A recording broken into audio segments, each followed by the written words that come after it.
Hindi ako nag-iisa. Gusto ko lang mapag-isa. Sa buhay, hindi mo kailangan lagi kang may kasama. Matuto kang mag-isa. Matuto kang sarili mo lang ang aasahan mo at pagkakatiwalaan mo. Dahil darating ang araw, iiwan at iiwan ka rin ng mga mahal mo at mga taong nakapaligid sa'yo.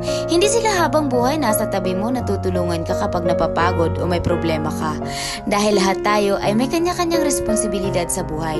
May kanya-kanya tayong laban na dapat ipanalo. Huwag mong ikumpara ang sarili mo sa iba dahil iba ka sa kanila. Ang dapat mong gawin, sulitin mo lang bawat araw na kasama ang mga mahal mo sa buhay.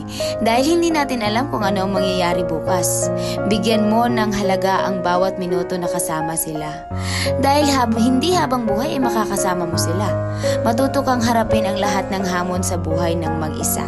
Matuto kang maging matatag at matuto kang hindi umaasa sa iba. Matuto kang sarili mo lang ang aasahan